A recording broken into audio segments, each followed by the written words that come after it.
Reading is interpretation. A poem well read is a poem well understood.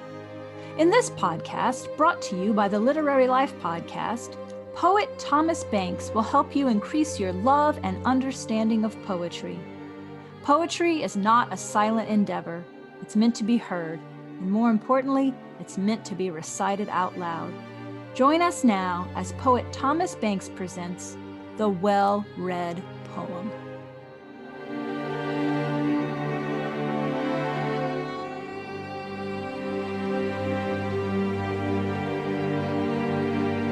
Hello, and welcome to The Well-Read Poem.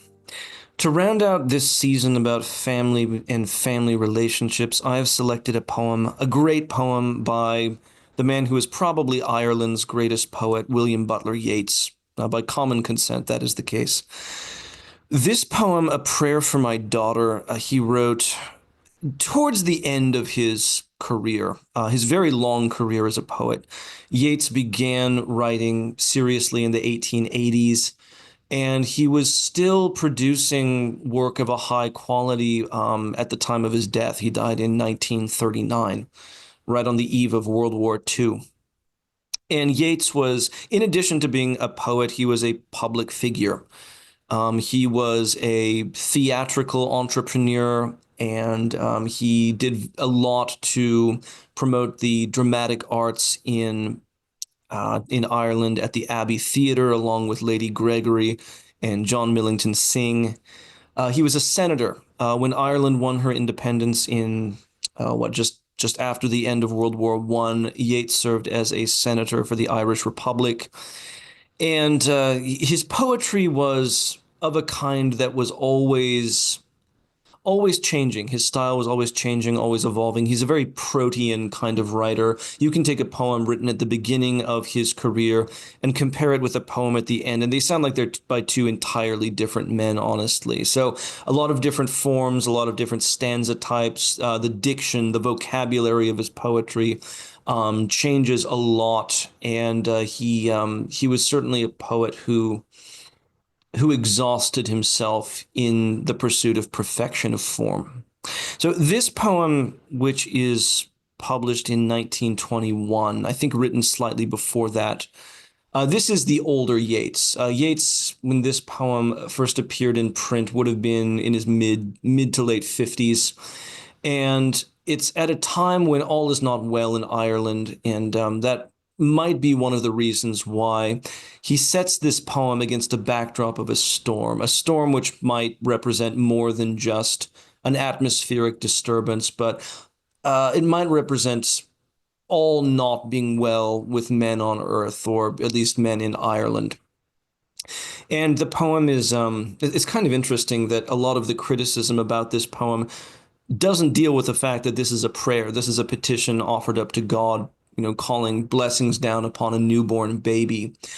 But it is a prayer. That's significant because Yeats did not write a great deal of deliberately devotional or religious verse. That's not to say he had no religious opinions at all or anything like that. He wasn't an atheist. He wasn't a thoroughgoing materialist. But his poetry is not of a devotional tone most of the time. So this poem it's interesting because he seems to be praying for a certain type of character for his daughter. I mean, he asks material blessings for her as well, but this is mainly a prayer offered up to God, expressing the wish that his daughter should become a certain type of person, noble, high-minded, not petty, not vulgar, not materialistic, not overly beautiful as well. It's interesting that he prays that she would be given beauty, but not beauty overmuch. He expressly asks that his daughter should not be Helen of Troy, because too much of any good thing, whether too much wealth, too much beauty, too much in the way of measurable happiness, as we mortals tend to gauge these things, can prove a curse rather than a blessing. I think this poem is a very wise poem on a number of levels, and it's wonderfully free of cliche. I mean, when a newborn baby comes into the world, we all tend to become sentimentalists for a moment, but this is not a sentimental poem.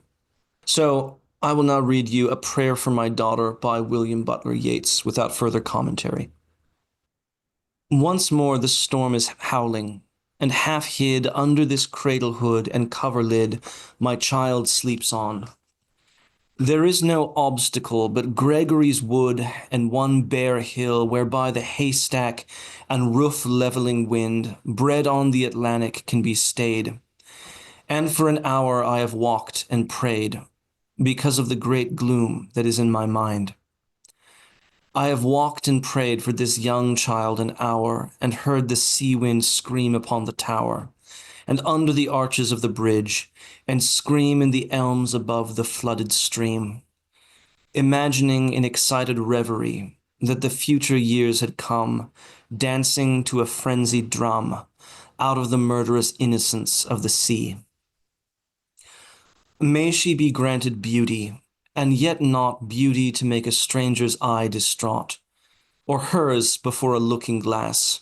For such, being made beautiful overmuch, consider beauty a sufficient end, lose natural kindness, and maybe the heart-revealing intimacy that chooses right, and never find a friend. Helen, being chosen, found life flat and dull, and later had much trouble from a fool, while that great queen that rose out of the spray, being fatherless, could have her way, yet chose a bandy-leggèd smith for man. It's certain that fine women eat a crazy salad with their meat, whereby the horn of plenty is undone. In courtesy, I'd have her chiefly learned. Hearts are not had as gift, but hearts are earned by those that are not entirely beautiful. Yet many that have played the fool for beauty's very self has charm made wise, and many a poor man that has roved, loved, and thought himself beloved, from a glad kindness cannot take his eyes. May she become a flourishing hidden tree, that all her thoughts may like the linnet be, and have no business but dispensing round their magnanimities of sound, nor but in merriment begin a chase, nor but in merriment a quarrel. O may she live like some green laurel rooted in one dear perpetual place. My mind, because the minds that I have loved, the sort of beauty that I have approved, prosper but little, has dried up of late, yet knows that to be choked with hate may well be of all evil chances chief. If there's no hatred in a mind, assault and battery of the wind can never tear the linnet from the leaf. An intellectual hatred is the worst, so let her think opinions are accursed. Have I not seen the loveliest woman born out of the mouth of plenty's horn, because of her opinionated mind, barter that horn and every good, by quiet natures understood for an old bellows full of angry wind? Considering that, all hatred driven hence, the soul recovers radical innocence, and learns at last that it is self-delighting, self-appeasing, self-affrighting, and that its own sweet will is heaven's will.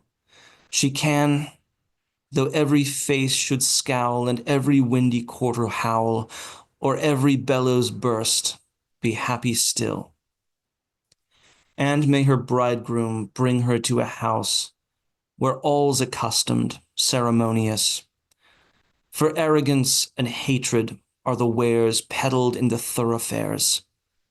How but in custom and in ceremony are innocence and beauty born? Ceremony's a name for the rich horn, and custom for the spreading laurel tree.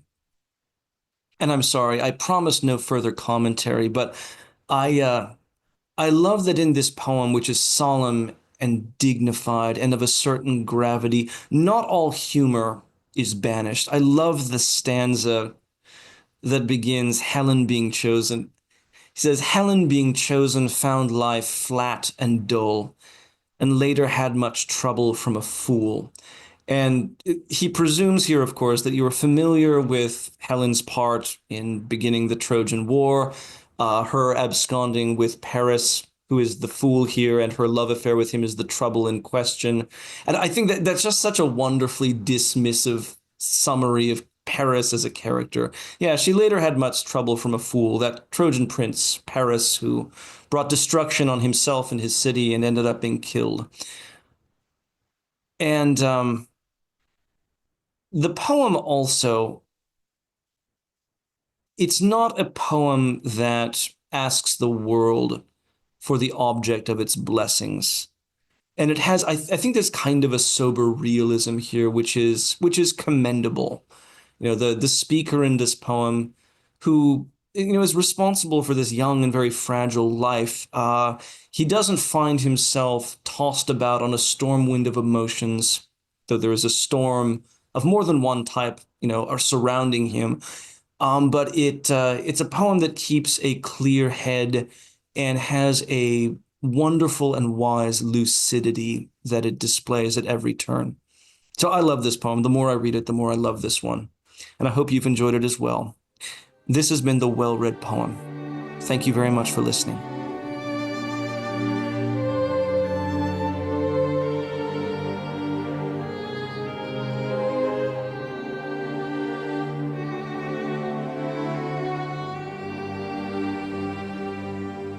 This has been The Well-Read Poem with poet Thomas Banks, brought to you by the Literary Life podcast. For show notes and the text of the poem, visit theliterary.life. To find out more about Thomas Banks and the poetry resources he offers, go to houseofhumaneletters.com. This podcast is patron-supported. Visit patreon.com/theliterarylife to find out how you can support this podcast and get additional bonus content, including monthly live poetry explications. If you enjoy this podcast, please subscribe, rate, and review. Thank you for listening.